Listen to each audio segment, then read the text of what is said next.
Yes, yes, I'm alive. I'm alive. Ah, iseng aja. Apa? ah, Soal berita di luaran nih, soal apa? KDRT itu. Itu nyebelin banget, sumpah, nyebelin banget. Bukan apa gitu. Ah, Kok bisa gitu loh apa? Siapapun itu pelakunya ya, kok bisa gitu. Laki-laki yang diberikan privilege, ah, fisik yang kuat gitu loh, badan yang besar, kok bisa gitu loh apa menjadikan perempuan itu sebagai lawannya dia gitu. Satu hal yang ya cukup embarrassing lah, memalukan itu buat gua gitu. Karena apa? Eh, apa? Perempuan itu bukan lawan yang sepadan sebenarnya dalam apapun secara fisik terutama gitu ya. Bukan yang lawan yang sepadan gitu. Nah, sudah begitu juga kenapa dipaksakan gitu. Kalau memang kita temperamen tuh ya, atau apapun lah latar belakangnya ya, dasarnya itu apapun gitu ya, ya bukan perempuan juga gitu loh. Apalagi perempuan itu istri kamu, istri lu gitu loh, yang lu sebelum belum menikah lu baik-baik sama dia, lu minta dia ke orang tuanya, ke bapaknya, yang selama apa lu uh, sebelum menikah sama lu gitu ya, itu anak perempuan, putri yang dijaga baik-baik harkat dan martabatnya oleh ayahnya gitu. Terus ketika menikah sama lu, lalu apa ya, lu bisa begitu gitu. Itu nyebelin banget, sungguh nyebelin gitu.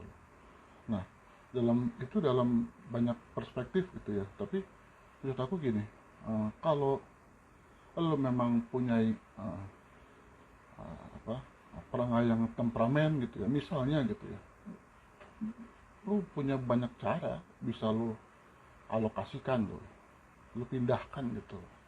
Misalnya apapun apapun, misalnya nih lu cari hobi yang menantang adrenalin gitu, yang bisa melampiaskan gitu, misalnya bela diri, tinju gitu. Tinju tuh menarik loh gitu. Fight man to man, fair play gitu. Dengan tenaga, mau ada wasitnya juga gitu loh. Atau mungkin apa, lebih mendekat ke Tuhan yang Maha Esa gitu. Apapun agama lu, apapun kepercayaan lu gitu. Sebenarnya sih banyak cara gitu. Nggak harus apa KDRT gitu. KDRT itu sepelihatan gue tuh sebelum ada KDRT-nya itu kemungkinan besar ada peristiwa sebelumnya gitu yang memicu itu gitu. Entah ketahuan, entah perselingkuhan, entah apapun gitu. Tapi endingnya bukan KDRT gitu. Maksud gue begitu gitu. Jadi lu nggak harus itu, nggak harus lu uh, pukul gitu istri lu, apapun itu gitu loh. Bahkan kalau lu perhatiin aja ya, di luar gitu ya, di Amerika, di Eropa ya, orang bisa maki-makian effort gitu loh, bisa gitu loh. Tapi selama nggak memukul, nggak menghajar gitu, itu di sana lebih ketat hukumnya gitu loh. I mean, kalau lu sudah uh, menggunakan kekuatan lu, mau memukul, menendang, menampar, apapun lah itu uh, sudah masuk ke ranah kriminal gitu. Nggak bisa itu gitu loh. Ya, banyak hal bener-bener nyebelin gitu, bukan apa-apa gitu loh. Sebagai case aja gitu loh. uh, gue pun ngalamin sendiri dan itu nggak enak, nggak enak. Berdamai dengan itu sulit gitu. Sulit berdamai dengan itu sulit gitu loh. Beruntung gue punya almarhum ibu yang ketika gue belok dilurusin lagi, ketika gue belok dilurusin lagi, ketika gue punya kesempatan untuk membalas dilurusin lagi. Di keras keras nasihat nasihat beliau itu yang nggak pernah gue lupain adalah, mau ngapain kamu begitu, kamu bisa bisa membalas dia gitu. Tapi apa bedanya kamu dengan dia gitu? Sama aja, kamu sama kayak dia gitu. Kamu berhasil mencontoh apa yang dia sudah buat gitu. Itu yang nggak pernah gue lupa gitu. Sejak gua SMP kelas 2 kelas 3 lah something gitu, itu bad banget itu. Dan nah ini dia nih, setiap korban KDRT itu jangan takut lapor ke pihak berwenang, berwajib lapor, biar hukum mencari apa jawabannya gitu. Ini benar atau salah, ini boleh atau tidak, ini layak atau tidak layak gitu. Lapor gitu.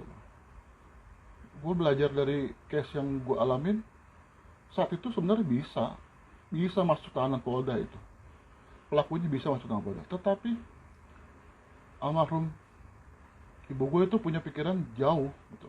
Dia nggak mau melihat anaknya, melihat bapaknya terkurung di penjara, dipecat dari pekerjaan, tidak mau gitu. Meskipun sampai akhir hayatnya ya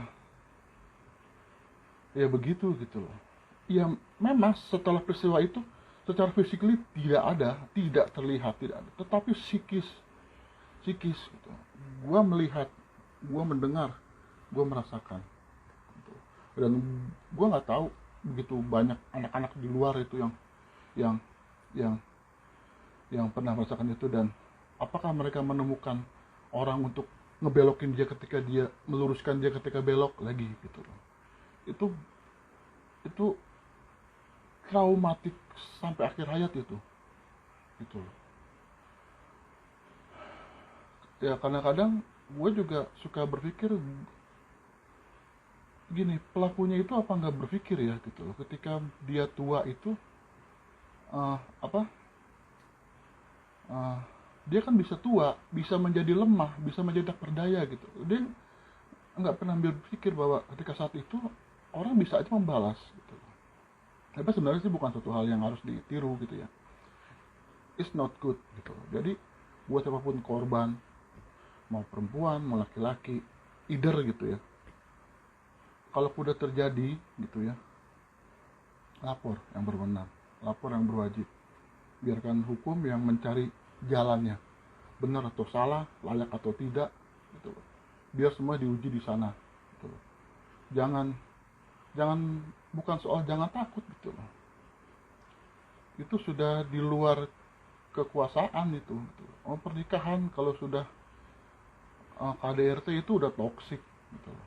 Jadi jangan takut, siapapun orangnya, siapapun, mau dia public figure, mau dia apapun gitu loh, lapor yang berwajib.